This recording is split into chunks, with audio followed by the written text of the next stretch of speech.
ng Diyos ang tao in 6 days. Kasi yung 5 days na yun, kumpleto na lahat na pangangailangan natin bago niya nilalang tayo. Ganun tayo ka-special.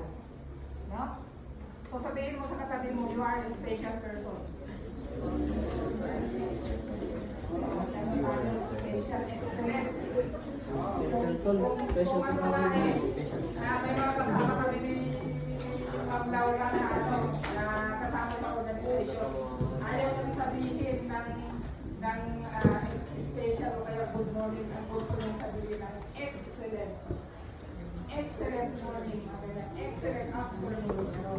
So, mga excellent creation tayo lahat. Sino ba naniniwala na excellent person ka? Lahat tayo dapat maniwala tayo. Huwag tayo maging nega. Dapat positive.